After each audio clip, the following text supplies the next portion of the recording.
a una nueva conferencia del ciclo En clave de futuro 10 anos do Ateneo de Santiago. Creo que no digo ninguna novedad al afirmar que estamos en unos momentos de gran confusión ideológica, política.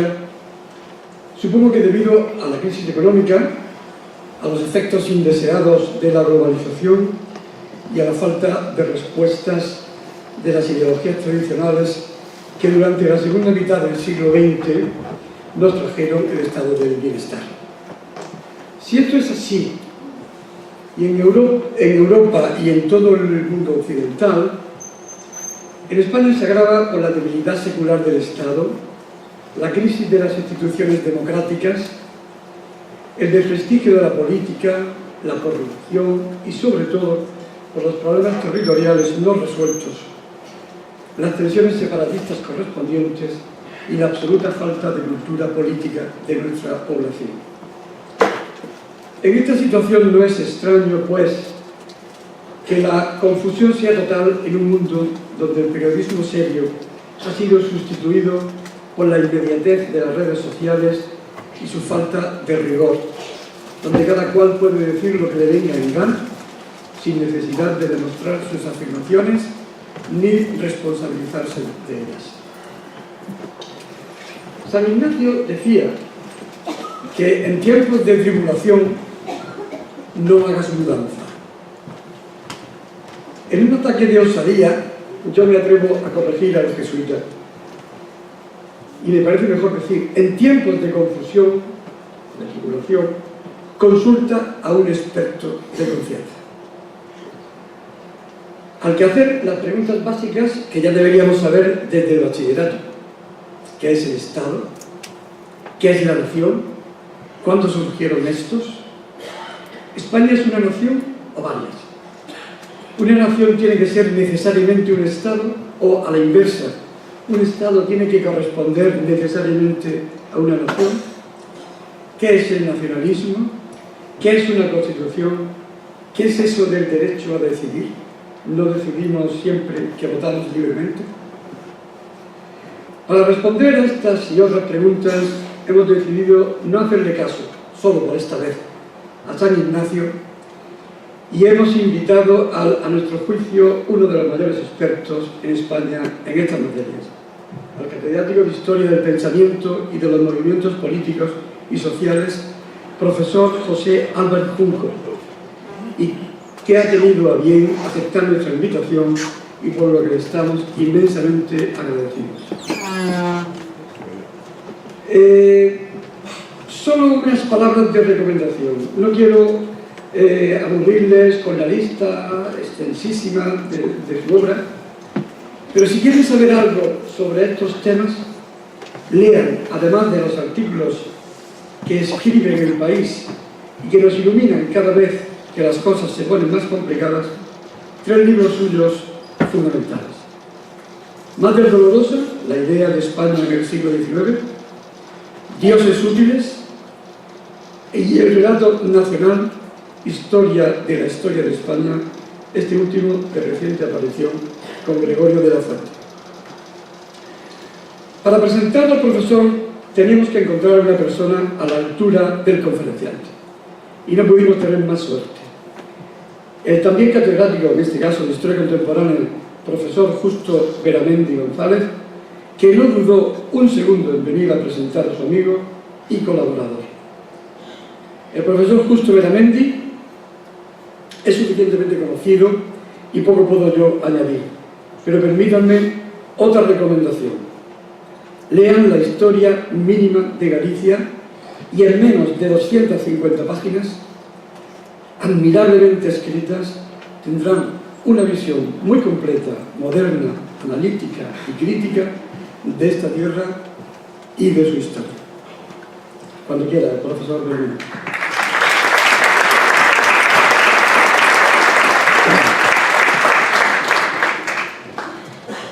Boa tarde. Teño que agradecer en primeiro lugar ao Ateneo de Santiago que me dese a oportunidade de presentar ao profesor Álvarez Junco, cousa que para min é un auténtico placer, porque, aparte de que colaborei con él en algunhas ocasións, en algunhas cousas, sobre todo cando era director do Centro de Estudios Políticos e Constitucionais, pois teño un profundo respeto pola súa obra, pola súa honestidade intelectual e porque ademais coincidimos, creo eu, no modo de enfocar un campo de estudio tan polémico, tan complexo e tan difícil de racionalizar como é o dos nacionalismos en xeral e o dos nacionalismos en España en particular. Por eso é para mí, insisto, un verdadeiro placer e un honor poder presentar aquí ao profesor Álvarez Junco, que non empezou a súa andaina académica dedicándose aos nacionalismos, sino algo que parece que está xusto no extremo contrario, non? Porque a súa primeira obra que eu coñeza, polo menos, La Comuna en España, de 1971, trataba sobre ese momento do sexenio en que, digamos, agroma de alguna maneira o movimento obreiro con unha proclividade anarquista en España. E logo, non sei se esta primeira era a súa tese de licenciatura ou non. E despois, a ideoloxía política do anarquismo español en 1976. Por tanto, ela empezou ocupándose de algo que nos anos 70 pois estaba no candereiro, que era o movimento obreiro, as esquerdas, as ideoloxías revolucionarias, etc. E despois cambiou a outra, parcialmente, a outro campo de estudio con unha obra moi importante, publicada en 1990, titulada El emperador del paralelo, Le Rus y la demagogia populista, onde, por certo, abordaba unha cuestión que hoxe volve a estar moi de actualidade, que é este asunto dos populismos. O que pasa é que abordaba con rigor e hoxe chamamos populistas a que non nos cae ben, e o populismo sirve para un roto e para un descosido, con esa falta de rigor teórico que caracteriza ás veces non só aos tertulianos e aos periodistas, sino tamén, por desgracia, a unha parte da tribu académica. Entre tanto, digamos, os estudios sobre os nacionalismos en España empezaran con algunhas obras importantes, por certo, non procedentes da historia contemporánea, sino máis ben de outras disciplinas, nos anos 60 e primeros 70, pero cando realmente empezaron a cobrar impulso foi nos 80, en parte tamén gracias a esta Universidade de Santiago que organizou en 1983 o primeiro congreso de ámbito peninsular sobre regionalismos e nacionalismos en la España de la Restauración, ao que seguiron despois no 88 outros sobre o nacionalismo na Segunda República, e este interés sobre os nacionalismos foi medrando, foi atraendo a moitos académicos que antes non se sentiran atraídos por él, e nese movimento está Álvarez Junco cando xa, digamos, empeza a interesarse máis por estas temáticas, a abordarlas con ese rigor e con esa profesionalidade que le caracteriza, até dar lugar a unha obra fundamental na historiografía sobre os nacionalismos en España, e máis concretamente sobre o nacionalismo español, que é Mater Dolorosa, la idea de España en el siglo XIX, publicada en 2001. E a partir de aí continuou con esa, aportando traballos de muitísimo interés, por exemplo, a parte que ten el xunto con Gregorio de la Fuente, a parte que corresponde a él en esa obra colectiva que é a Historia de la Nación e del Nacionalismo Español, coordinada por Antonio Morales, Juan Pablo Fusi e Andrés de Blas, que se publicou en 2013, e logo, pois, a máis coñecida polo público máis amplio, de Dioses Útiles, Naciones e Nacionalismos, en 2016. Aparte desto, hai que salientar, no caso do profesor Álvarez Junco, a súa proxección internacional, cousa que, por desgracia, adoece unha parte da Academia Española, unha parte importante. El foi, desde 1992 ao 2000, titular da Cátedra Príncipe de Asturias na Tufts University de Boston e titular tamén dun seminario na Universidade de Harvard. E logo, na época do último goberno socialista en España, foi de 2004 a 2008 director do Centro de Estudios Políticos e Constitucionais e introduciu no centro un fresco interdisciplinar que, por desgracia, non foi continuado despois, de maneira que organizou moitos encontros, xornadas, actividades na que confluíramos historiadores, politólogos, constitucionalistas, en fin, e pouco tamén para abordar, como debe de ser, esta problemática que iba crecendo na cuestión nacional en España. E xa non me vou a dilatar máis, porque o presentador non debe de suplir ao conferenciante e nin quitarlle máis tempo do necesario, pero si quero rematar dicindo que el ten, e eu creo que tamén, nesa mesma liña, unha aproximación ao fenómeno dos nacionalismos e das nacións que é a que debe de ter todo historiador ou todo científico social que se precie. Que do que se trata non é de tomar partido, non é de condenar isto e ensalzar o outro, non é xulgar, sino que é reconstruir o pasado na medida do posible, analizalo dun modo que permita dar o paso seguinte máis difícil, que é procurar explicar. E nada máis, con vostedes, o profesor Álvaro Jumel.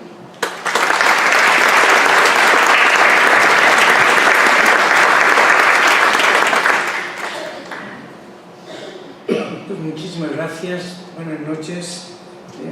Estoy encantadísimo de estar aquí, les aseguro que es para mí un placer y que estoy muy agradecido, por supuesto, a Javier Caro y al Ateneo y a mi querido amigo Justo Beramendi de esta amable presentación y esta cariñosa presentación que han hecho.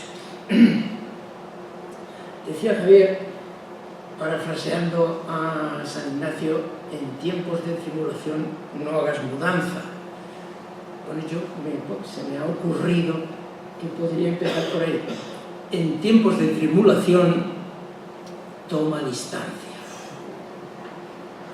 Toma distancia.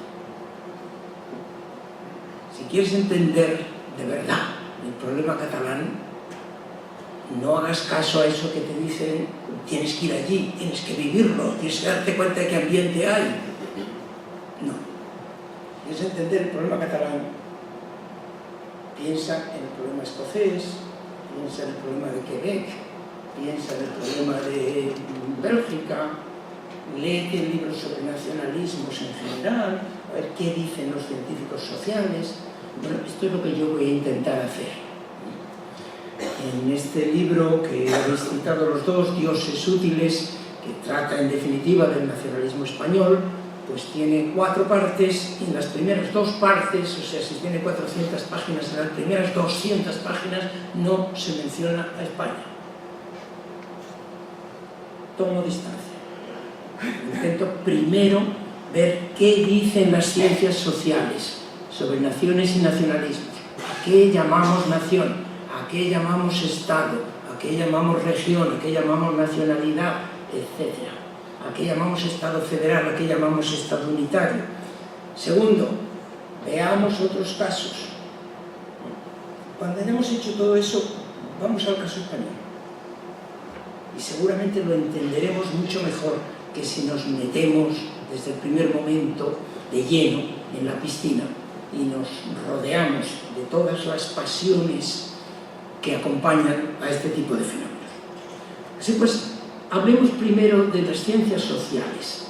¿Qué nos dicen las ciencias sociales hoy sobre las naciones y los nacionalismos?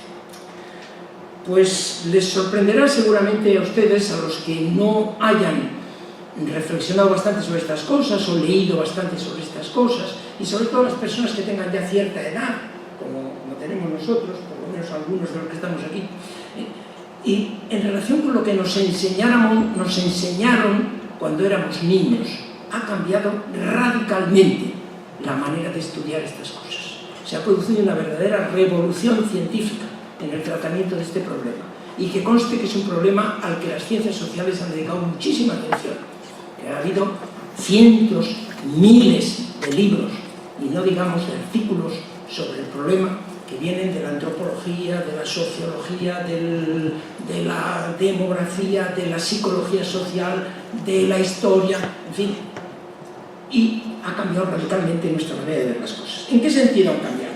No les voy a abrumar a ustedes con autores y con libros, tal. Algunos de los libros han sido verdaderamente importantísimos y han tenido un éxito editorial, son de los libros más citados en ciencias sociales en el último siglo, quizá. Comunidades Imaginadas, de Benedict Anderson, pues es un libro que es casi tan citado como Economía y Sociedad, de Max Weber. Es uno de los libros más citados en el mundo y más leídos, supongo, si lo citan tanto será porque lo han leído, y que más ha inspirado otras reflexiones. Pero no me voy a dedicar a contarles libros ni darles datos. Voy a darles el resumen, en qué ha consistido este cambio. Pues miren, cuando nosotros éramos niños nos decían, o éramos estudiantes universitarios, es decir, hace 50 años, nos decían que las naciones eran hechos naturales, que las naciones eran incluso eternas, que eran permanentes, que eran maneras de ser colectivas, que la humanidad estaba dividida en naciones y siempre lo había estado, que el Egipto de los faraones era una nación, que la Roma imperial tal era una nación. Un hombre tan inteligente como Ortega y Gasset, en España Invertebrada, dice: tenemos un ejemplo de nación, una historia nacional completa, una vida nacional completa, desde los orígenes, la expansión, la plenitud, la decadencia y la muerte, que fue Roma. Voy a estudiar el caso de Roma para poder así entender el de España. Ortega daba por supuesto que Roma era una nación. Yo creo que ningún historiador actual, ni científico social que esté un poquito al día, diría que Roma era una nación. Roma era un imperio multiétnico que no tenía nada de Estado-nación. En fin, pero entonces se decía eso: las naciones han existido siempre. Había un escritor británico, historiador importante, que decía: nations are as old as history, tan viejas como la historia, las naciones. Siempre ha habido naciones. Bien, pues lo que hoy creemos es más bien lo contrario. Las naciones son construcciones históricas y relativamente recientes. Construcciones históricas debidas a circunstancias políticas, culturales, quizá económicas en parte, porque no creo que la economía sea lo más importante en este fenómeno. Circunstancias que algunas veces son contingentes, son azarosas, que fueron así, pero pudieron ser de otra manera, que no tuvieron que ser así. Ustedes habrán oído, habrán leído, saben que España, la España tal como la conocemos, con los límites aproximados que tiene hoy, se formó después de la unión de Castilla y Aragón.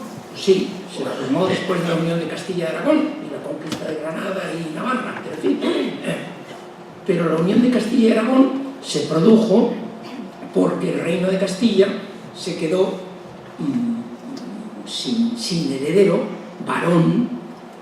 El rey Enrique IV, el impotente, por razones que ustedes adivinarán, se quedó sin descendencia y tenía una hija que se suponía que era ilegítima de su esposa legal, matrimonio, pero se decía que era producto de unos amores extramatrimoniales, y una hermana con mucha ambición política.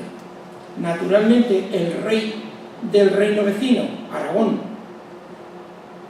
se casó con la hermana para apoderarse de Castilla, y el rey del otro reino vecino, Portugal, se casó con la hija, o se prometió el matrimonio con la hija. No salió mal la jugada, no llegó a casarse, y para apoderarse de Castilla. Y hubo una guerra civil entre aragonesistas, partidarios de Isabel, y portuguesistas, partidarios de Juana la Beltraneja. Y la guerra civil la ganaron los aragonesistas. Y se unieron Castilla y Aragón bajo una misma corona. No quiere decir que unieran su legislación ni que eliminaran fronteras, pero tuvieron un mismo soberano. Pudo haber sido lo contrario. Pudo haber ocurrido que ganaran Portugal y Castilla, y se unieran Portugal y Castilla, y Aragón se quedara al margen. Pudo haber ocurrido eso, producto de circunstancias históricas. Muere Isabel la Católica y Fernando, como ustedes también sabrán, aunque estas cosas, las historias más bien lo ponían ya en letra pequeña, se casa una segunda vez con Germana de Foix, que es una princesa aspirante al trono de Navarra, y Fernando, que sabía lo que valía un buen matrimonio, decide que se va a apoderar de Navarra, se casa con la princesa.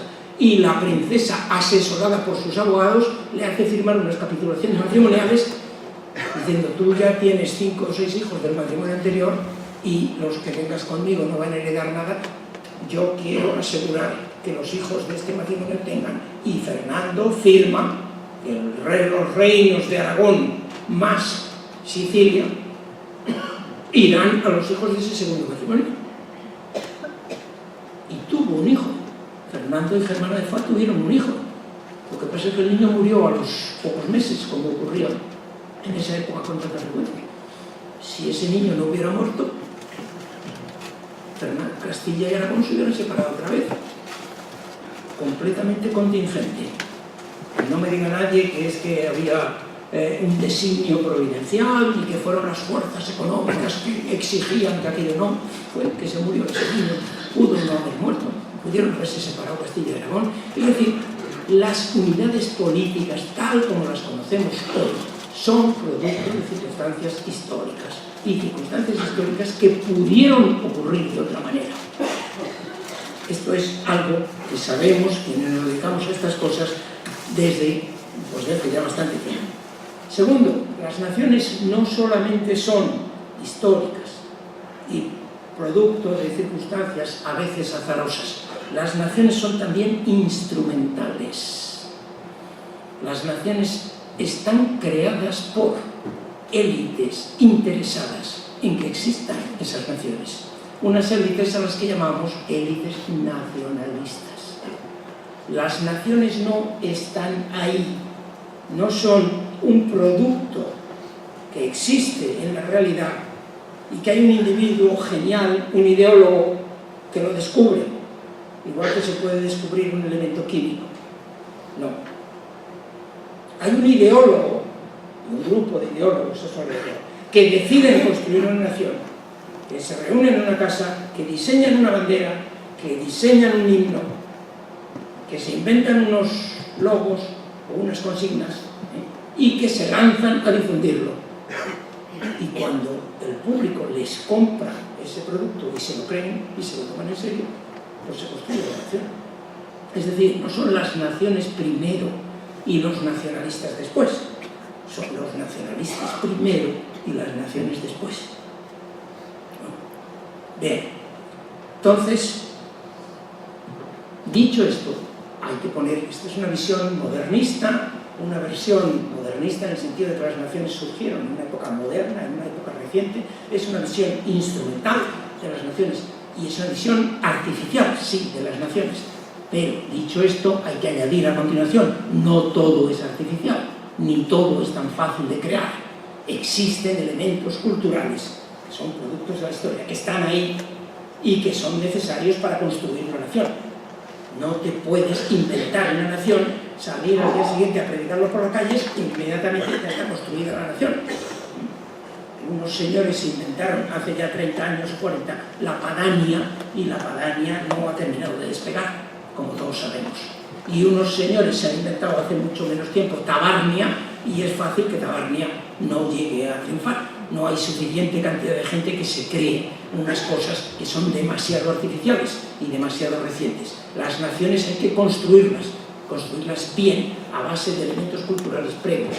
Por ejemplo, en el País Vasco había toda una larguísima tradición, bueno, larga tradición, tampoco larguísima, no tanta como dicen los nacionalistas vascos, no venía desde hace milenios, pero venía desde el siglo XVI, una larga tradición de foralismo, de defender la superioridad de los vascos sobre el resto de los españoles, porque eran más españoles que nadie, porque Túbal, el fundador de la nación española, había desembarcado en el País Vasco, porque después del diluvio universal, del que vino a refugiarse Túbal, se había producido una sequía universal.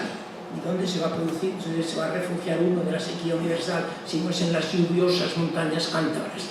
Pues ahí se refugió Túbal, y ahí surgió la monarquía española, y ahí surgió la nobleza española, y todos los nacidos en estas provincias son nobles, aunque no son nobles titulados, pero son hidalgos, y al ser hidalgo es hidalguía universal de los vascos, y por ser hidalgo no pagan impuestos, consecuencia importante, claro.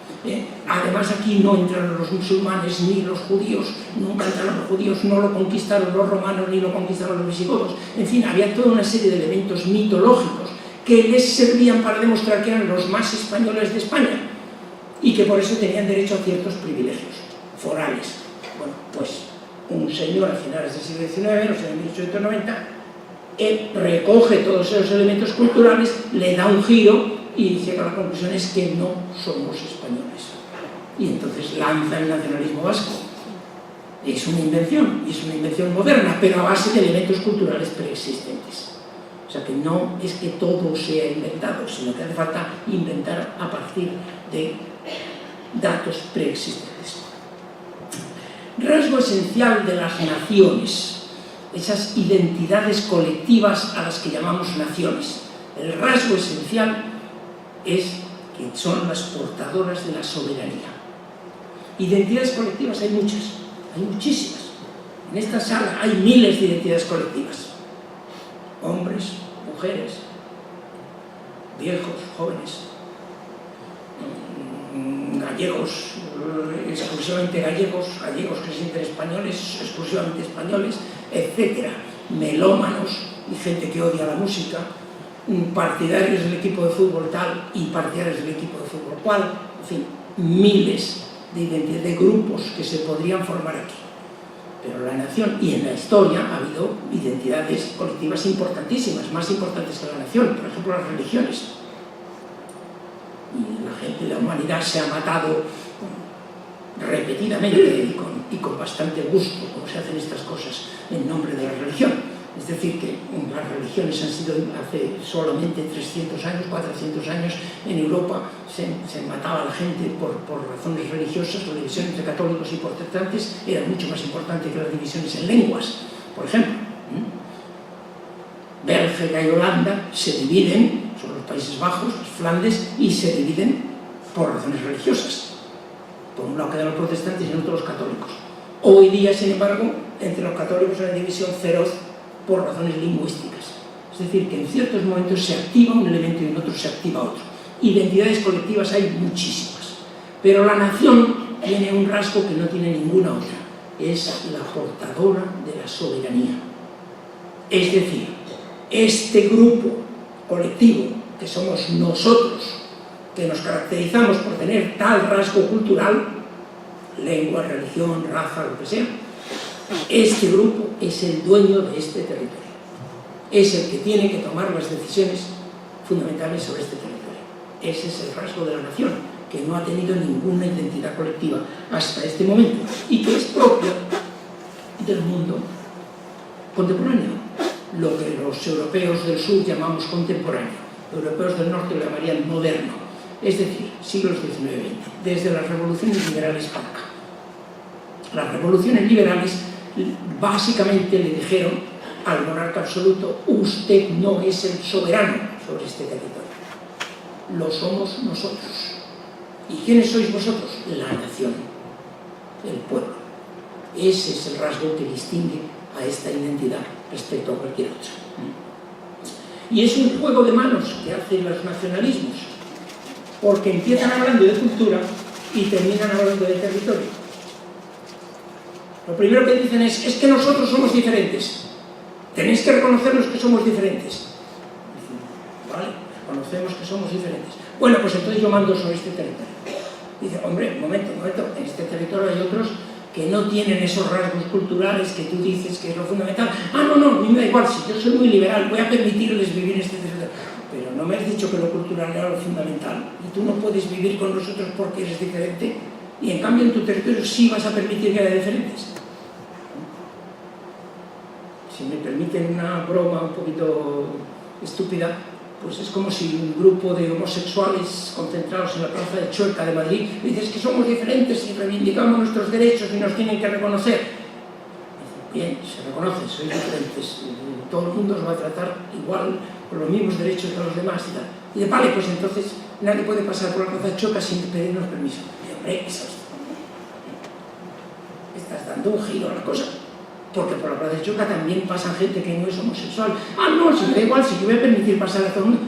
Ah, y entonces, ¿por qué no podemos hacerlo? Seguir como estamos y que tú pases por donde quieras. ¿Por qué tienes que controlar un trozo de territorio? Ese es el juego que hace la nación. Pasar de una identidad cultural al dueño de un territorio, a la proclamación de una soberanía. Bueno, ¿cómo surgió esto? Esto es una historia muy larga.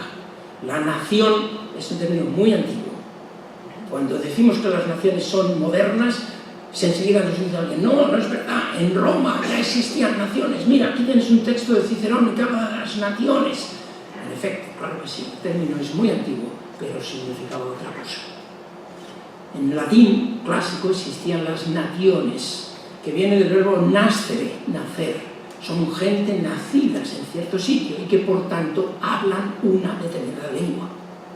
En Roma, la Roma imperial, había barrios donde estaban las naciones, los sirios, dedicados al comercio, o los, etcétera, lo que fuera. Los judíos, podían ser otra nación, en fin, grupos lingüísticos que habían nacido en cierto sitio y por eso compartían una cierta lengua. De ahí se transmite a la Edad Media y en la Edad Media se le van añadiendo características psicológicas. Lo más probable es que ya también en el latín clásico se hiciera porque es un rasgo humano muy acentuado. Pero es que un grupo que tiene ciertas características culturales también tienen cierta psicología. Todos estos que hablan esa lengua son muy mentirosos. Sí, porque yo he conocido a 3 o 4 y me han mentido 2 o 3 veces. O sea que ya está, todos son muy mentirosos. O todos estos son muy valientes, son grandes guerreros, o son muy listos, o son, etcétera. Se les atribuyen rasgos psicológicos. Las propias guías de peregrinos que vienen a Santiago en la Edad Media se les recomienda: cuando pases por la zona donde vive la nación tal, ten cuidado porque son muy ladrones, etcétera. Te pueden decir ese tipo de recomendaciones atribuyendo rasgos psicológicos colectivos. En la Edad Media pues había muy pocas reuniones internacionales, pero en fin, había por ejemplo concilios eclesiásticos, y los concilios donde se reunían los obispos que en principio debían hablar latín, pero que en la práctica no sabían ya hablar latín, no se entendían entre ellos, pues se reúnen por naciones o naciones, por grupos lingüísticos. Sitios internacionales como la Universidad de París se dividían los estudiantes por naciones. Esa era la explicación, ese era el significado del término en ese momento. Llega el siglo XVI y la atribución de caracteres psicológicos va avanzando, ya se va haciendo de una manera sistemática. Alguien tan inteligente como Erasmo de Rotterdam en el siglo XVI escribe El elogio de la locura y ya tiene un capítulo en el que habla de las naciones europeas y dice cosas que hoy nos hacen reír, como que los ingleses se distinguen por su exquisito gusto en la comida y el vestido.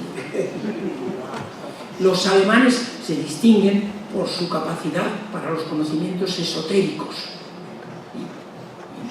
Los franceses son grandes juristas, los españoles grandes guerreros, los italianos amantes del arte, en fin, atribuciones de estas que hoy día todavía se mantienen en algunos casos. Bodino, Jean Bodin, a finales de ese siglo XVI le atribuye en sus libros sobre la República, le atribuye la explicación científica, que es el clima. Es una teoría que también hoy nos hace reír, pero que tuvo mucho éxito durante 200 o 300 años. La gente del norte, como hace mucho frío, tienen que moverse mucho para combatir el frío. y por tanto son muy nerviosos, son grandes guerreros. La guerra de los 30 años, que va a ocurrir poco tiempo después, se demuestra los grandes guerreros que son los suecos. En cambio, la gente del sur, como están esos desiertos con un sol aplastante, tienen que estar sentados debajo de una palmera, y de ahí proceden toda la filosofía profunda y las religiones. Todas las religiones vienen de la península arábiga, por el calor. Entonces, ese tipo de explicaciones se mantendrán durante bastante tiempo. En el siglo XVIII se produce el giro fundamental, con Rousseau, cuando fundamenta la teoría democrática. El problema que plantea Rousseau, como ustedes saben, en el contrato social es este: ¿cómo puedo yo ser libre y sin embargo obedecer a un gobierno? El ser humano nació libre y sin embargo hoy está encadenado. ¿Se puede justificar esto? Y Rousseau dice: sí, yo tengo la fórmula para justificarlo, porque el gobierno tiene que ser el representante de la comunidad. Es decir, que cuando tú no quieras hacer algo y lo ha decidido la colectividad, se te puede obligar a ser libre. Se te obligará a hacer lo que se ha tomado como decisión democrática, pero no podrás quejarte y decir que no eres libre, porque se te está obligando a hacer lo que tú quieres, aunque tú crees que quieres otra cosa, porque tú formas parte de un yo colectivo, aparte de tener tu yo individual. Y ese yo colectivo, ese moi commun, esa volonté générale, es la que toma la decisión. Y tú formas parte de eso, aunque hayas votado en contra. Y por tanto tienes que obedecer a la decisión. Y a pesar de eso, sigues siendo un hombre libre. Pues bien, aquí ya Rousseau nos está montando la idea de comunidad. Hay un yo común, hay una voluntad general que es distinta de la suma de las voluntades individuales. Y eso es lo que va a ser el pueblo, en términos de Rousseau, la nación, en términos del nacionalismo. Eso es lo que legitima el poder. Las revoluciones liberales, como he dicho antes, fundamentarán esto y lo convertirán en una teoría. El poder es legítimo en la medida en que se basa en la voluntad colectiva, en la voluntad de la colectividad. Y es la fundamentación democrática del poder. A esto le añade el romanticismo la idea del Volksgeist, del espíritu común, colectivo, el espíritu del pueblo, el espíritu de la colectividad. Un Volksgeist en el cual, en parte, seguimos creyendo. Los pueblos tienen un alma global, y esa alma es de donde proceden las grandes creaciones artísticas de todos los individuos de ese pueblo. Todavía hoy vamos a un concierto y leemos en el programa que Tchaikovsky expresa la profunda tristeza del alma rusa. Y se queda uno pensando, ¿por qué no se dedicará este señor a escribir sobre música en lugar de escribir sobre política? Porque eso del alma rusa seguro que existe. Todos los rusos participan de eso. Los que no son rusos no participan de eso. Es decir, esa idea de que existen las almas colectivas la añadió el romanticismo y forma parte de este afianzamiento del nacionalismo.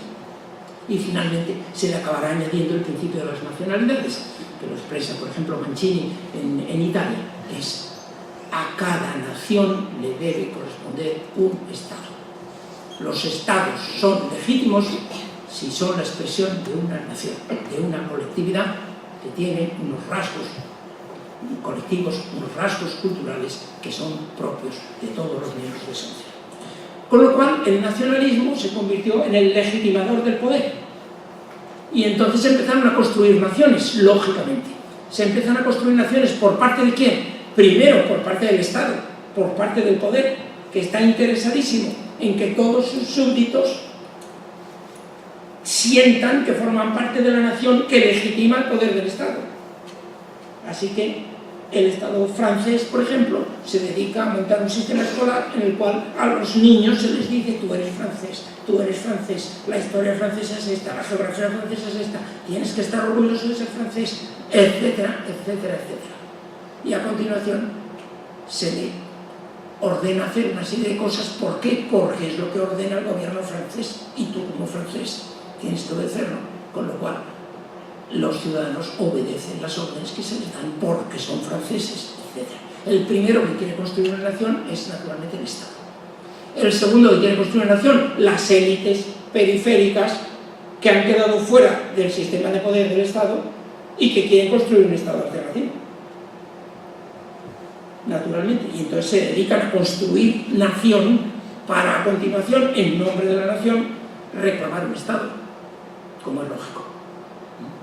Y esa es la base de los nacionalismos y de los conflictos entre las distintas identidades nacionales, porque el mercado de las identidades, en definitiva, pues es un mercado en el cual te pueden ofrecer varios productos y tú puedes comprar uno o comprar otro, adherirte a uno o adherirte a otro. Los estados que construyen nación de la manera más artificial, más evidentemente artificial, pues son los nuevos estados coloniales. En Perú, imaginemos, que formó parte naturalmente del Imperio Español y que era un virreinato, pues en Perú un criollo blanco, descendiente de españoles que vive en Lima, se va a la montaña, a los Andes, y le dice a un indio que habla quechua, le dice: tú y yo somos iguales, porque somos peruanos, y aquí tienes un libro que es la historia del Perú, tienes que aprender a leer para leer esto, y es muy importante que te sientas peruano, y esta es tu bandera, que es un objeto sagrado, tienes que estar dispuesto a morir por tu bandera, porque Perú es lo más grande y lo más sagrado que hay en tu vida, etcétera, etcétera. Y ese otro indio que tienes al lado tuyo, ese no, ese es ecuatoriano, habla lo mismo que tú, tiene el mismo color de piel que tú, no tiene nada que ver conmigo, pero no, él es otra cosa, él es ecuatoriano.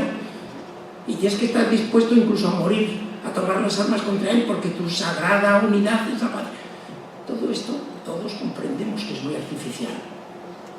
Y en África, esas fronteras trazadas con una línea recta, en un paralelo, en un meridiano, porque Francia e Inglaterra, para repartirse, llegaron al acuerdo de que se trazaba una línea recta y dividieron las tribus, dividieron las comunidades culturales, dividieron todo. Pero naturalmente, cuando se crearon los estados independientes, crearon su bandera, crearon sus fiestas patrias, sus objetos sacrosantos que representan a la patria, y ahora mismo ya se intenta dividir, o se ha dividido a esas comunidades étnicas en nombre de estas nuevas unidades. Es muy artificial, eso lo vemos muy claramente que es artificial, pero los viejos estados europeos que eran monarquías, en algún caso procedentes de la Edad Media, incluso de la Alta Edad Media, en otros casos como la española, pues más recientes, pero, en fin, lamento mucho, sé que hay alguien que se sigue creyendo, como dice el señor Rajoy, que España es la nación más antigua del mundo, pero la verdad es que el Estado es bastante posterior al francés o al inglés, por poner dos ejemplos. Pero, en fin, y en la nación no digamos, porque la nación fue posterior al Estado, lógicamente.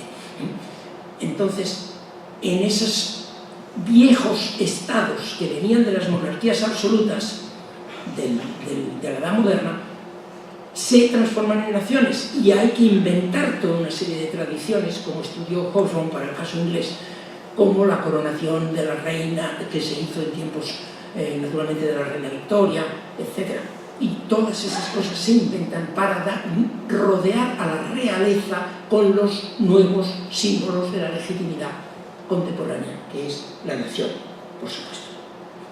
Pues bien, dicho todo esto, ya, esta es, digamos, la primera parte de la conferencia, que supongo que es la más larga. Dicho todo esto, ¿cómo se aplica esto a los distintos casos europeos y no europeos? Pues bueno, Francia e Inglaterra son monarquías que proceden de la Edad Media, como digo, y que se han ido transformando y se han ido legitimando de distintas maneras. La monarquía francesa, por ejemplo, se legitimó, el Estado francés se legitima cuando es monarquía porque es la hija privilegiada de la Iglesia, la hija mayor de la Iglesia, la monarquía más cristiana, cristianísima, que era la monarquía francesa, y porque es la que lleva las cruzadas, y por tanto el Papa le da esos privilegios al rey de Francia. Posteriormente se legitimará porque es el Estado, en tiempos de los cardenales y en tiempos de Bodino, etc., el Estado que está por encima de las fracciones políticas. Posteriormente se legitimará con la Revolución, porque es la representante del pueblo, de la nación. En fin, se ha ido legitimando de distintas maneras, pero el caso es que ha habido un Estado francés, cuyos límites también han ido cambiando, pero que aproximadamente siempre está centrado en esa capitalidad de París. Y y es como se ha ido creando esa identidad francesa. Y ya la gran creación de la identidad francesa llegó con la Tercera República y con la Primera Guerra Mundial.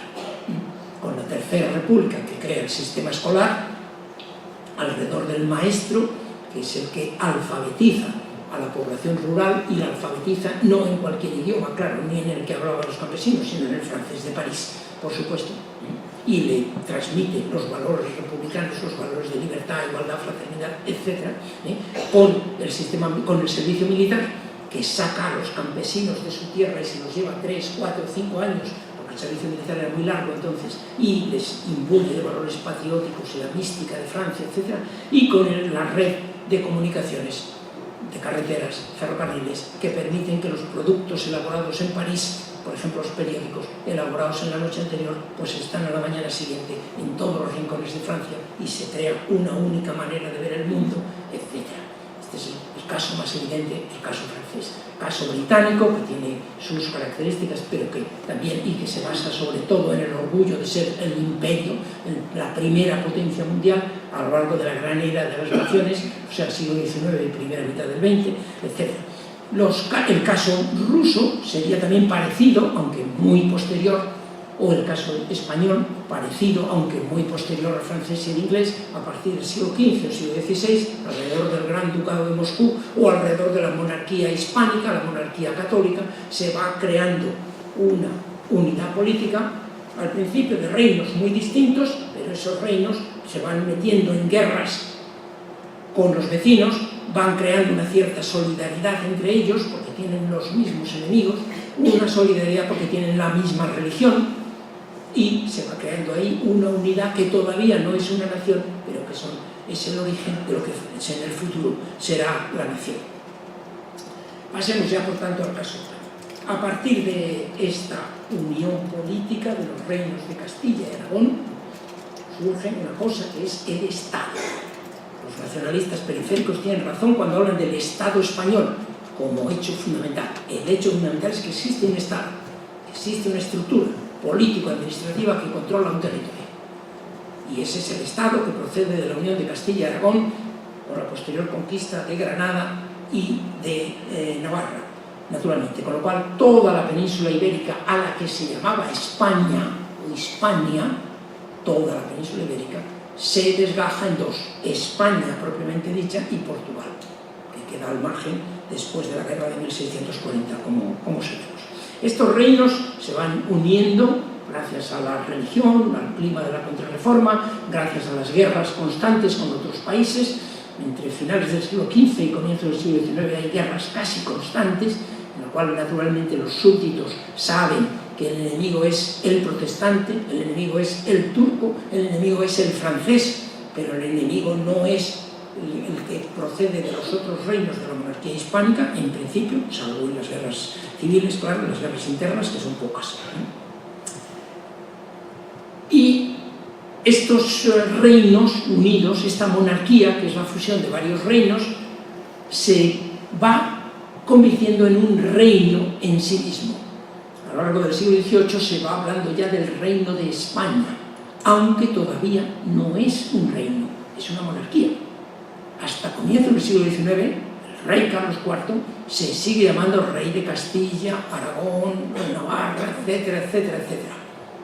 Toda la retaíla. El primero que se llamó rey de España, supongo que si les doy unas cuantas oportunidades no lo adivinarían ustedes seguramente.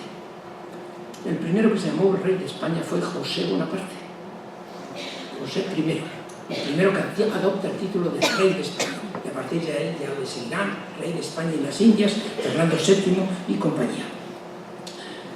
En ese momento en que se produce la transmisión de Carlos IV a Fernando VII, es el momento de la guerra napoleónica.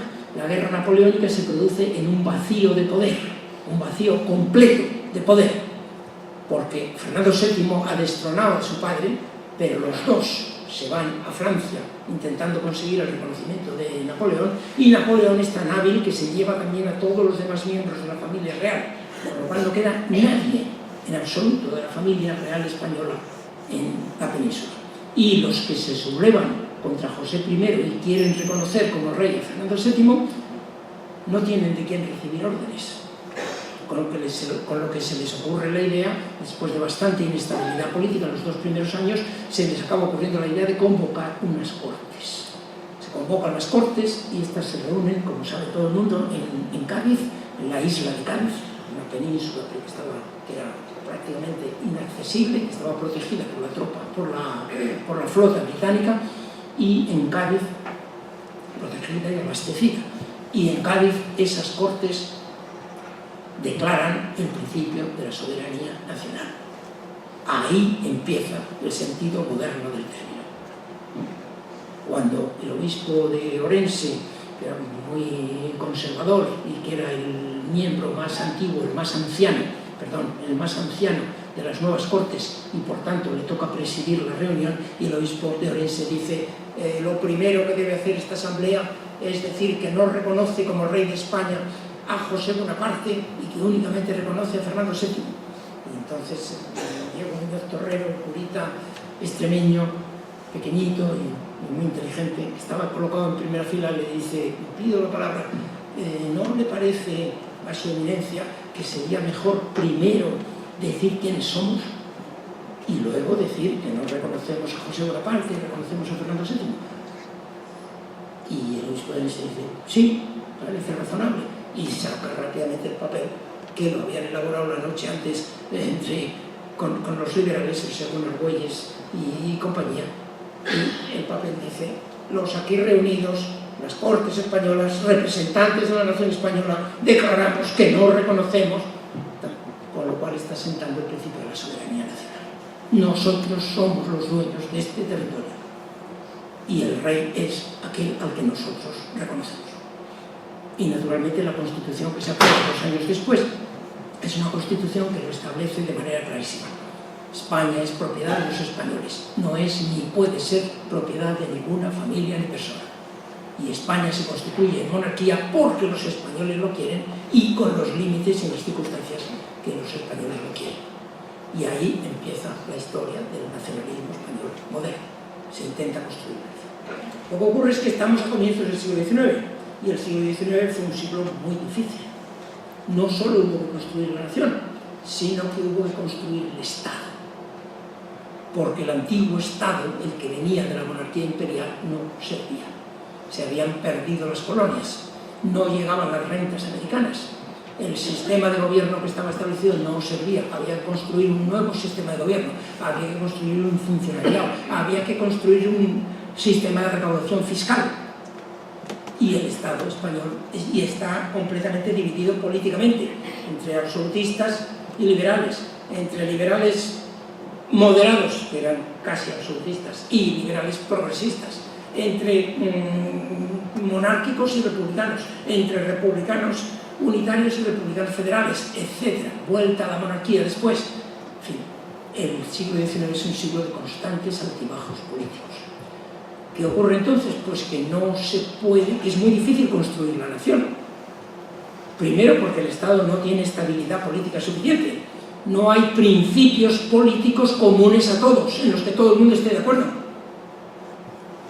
Ni siquiera se puede tener una bandera, porque no hay acuerdo sobre la bandera, porque los carlistas tienen una bandera blanca con la cruz de San Andrés y los liberales la bandera roja y gualda, y los republicanos empezarán con la bandera tricolor.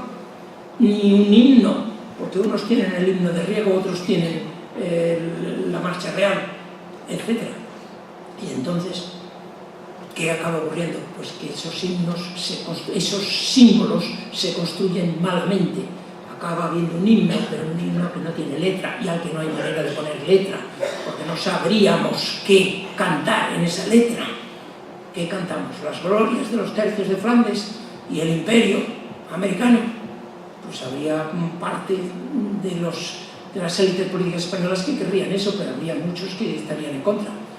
Cantamos la libertad, la democracia y el Estado de las autonomías, que ha llegado después del franquismo. Pues habría otros que no sería eso lo que considerarían esencial, etc. Es muy difícil saber cuáles son los símbolos comunes, y esto viene de las profundísimas divisiones políticas del siglo XIX y primera mitad o 2/3 del XX, naturalmente. Por tanto, España se ve obligada a construir el Estado y construir la nación a la vez, igual que hacen los territorios excoloniales, igual que hacen esos territorios americanos en el siglo XIX, o asiáticos en la segunda mitad del XX, o africanos en la segunda mitad del XX, que tuvieron que construir el Estado y la nación a la vez, y que, como el Estado era débil y estaba dividido y con pocos recursos, el Estado no podía ni construir hospitales, ni construir carreteras, ni construir escuelas, pues difícilmente podía influir sobre la opinión pública. ¿Y quién influía sobre la opinión pública? Por la Iglesia. Los párrocos en los púlpitos, cada domingo, que les contaban a la gran mayoría de los españoles analfabetos lo que había ocurrido en el mundo, y si en Francia había habido una revolución y le habían cortado la cabeza al rey o lo que fuera. De eso se enteraba la gente normalmente por la homilía del párroco en el domingo.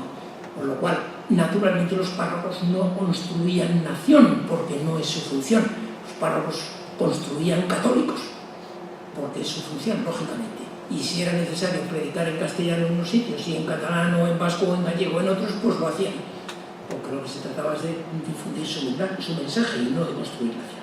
En fin, todo el siglo XIX transcurre entre esfuerzos por construir la nación, pero dificultades para construir la nación. Esfuerzos en los que, por cierto, los catalanes participan de una manera muy activa. Son casi los pioneros, la punta de lanza en la construcción de la nación española. Son dos catalanes, Albau y Rivadeneira, los que hacen la Biblioteca de Autores Españoles. Es un catalán, Capmany, el que escribe el Centinelas contra franceses en la Guerra de la Independencia. Es un catalán, Pi Margall, el que escribe Las Glorias de España, volumen primero, Cataluña. Que son las glorias de España. Es decir, los catalanes, como parte muy avanzada culturalmente en el país, comprenden que hay que construir la nación, y la nación en ese momento no ofrece dudas, es España. Hasta que en los últimos 10 o 20 años del siglo XIX empiezan a ver que el Estado español es un Estado bastante fallido en muchos sentidos, y no digamos después de 1898, cuando pierde las últimas colonias y los últimos mercados que estaban en manos de los fabricantes catalanes, como eran Cuba y Puerto Rico. Y entonces los catalanes se lanzan a su propio proyecto estatal, que es naturalmente Cataluña, un Estado pero catalán. Pues bien, estos altibajos del siglo XIX acaban culminando en la Guerra Civil, la República de los años 30 y la Guerra Civil del 36 a 39. Y la Guerra Civil termina en una dictadura, en el triunfo de los sublevados, y una larga dictadura de casi 40 años, en la cual ahí sí se realiza un enorme esfuerzo de nacionalización, claro que sí, y a través de campamentos de verano, de marchas, de himnos, desfiles, mítines políticos, patrióticos, a través de tebeos, como El Guerrero de Antifaz, a través de cine, como películas, El Alba de América y tantas otras, que tanto gustaban a Franco. El cine patriótico, se intenta construir la nación y se intenta convencer a los españoles de que son españoles y de que deben estar orgullosos de ser españoles. Pero claro, uno es una nación parcial, una nación conservadora, autoritaria, católica, en la que los no católicos quedan excluidos. Una nación castellana, castellanista. Es una nación enseñada e impuesta con métodos autoritarios, brutales, militares y bastante poco sofisticados. Y es una nación en la que queda al margen toda la diversidad lingüística y cultural del país, que sobrevive porque las lenguas regionales no han desaparecido como han desaparecido en Francia por la tarea escolar de la Tercera República, sino que las lenguas regionales subsisten y por tanto hay una reacción en contra del franquismo. Y en los últimos años del franquismo, las distintas identidades periféricas van a ser uno de los baluartes de la oposición contra el franquismo. Y se van a presentar a Cataluña, sobre todo, y al País Vasco, como europeos, democráticos modernos frente a la España autoritaria, dictatorial, anticuada, etc. Entonces el desprestigio del españolismo pues es muy grande. Y en esas circunstancias se produce la transición, la muerte de Franco, la redacción de la Constitución del 78, que es una Constitución que intenta ponerle una vela a Dios y otra al diablo, ¿no? Porque por un lado proclama la unidad indisoluble de la nación española, etc., y lo hace reiteradamente, pero por otro lado reconoce a los pueblos de España y habla del derecho a la autonomía de las regiones y nacionalidades de España. No se sabe qué quiere decir derecho a la autonomía, no se sabe bien qué quiere decir nacionalidades, por lo cual toda la construcción posterior ha tenido que recaer en manos del Tribunal Constitucional y se han producido los múltiples problemas que ustedes conocen y que desde comienzos del siglo XXI para acá pues se han agudizado mucho, sobre todo en Cataluña. Creo que en este momento estoy llegando a los 55 minutos que es lo que me habían asignado, así que como tenemos un coloquio luego, perdonen que haya dado unos brochazos tan gruesos, pero he planteado las bases del problema para que podamos ahora debatir. Muchísimas gracias.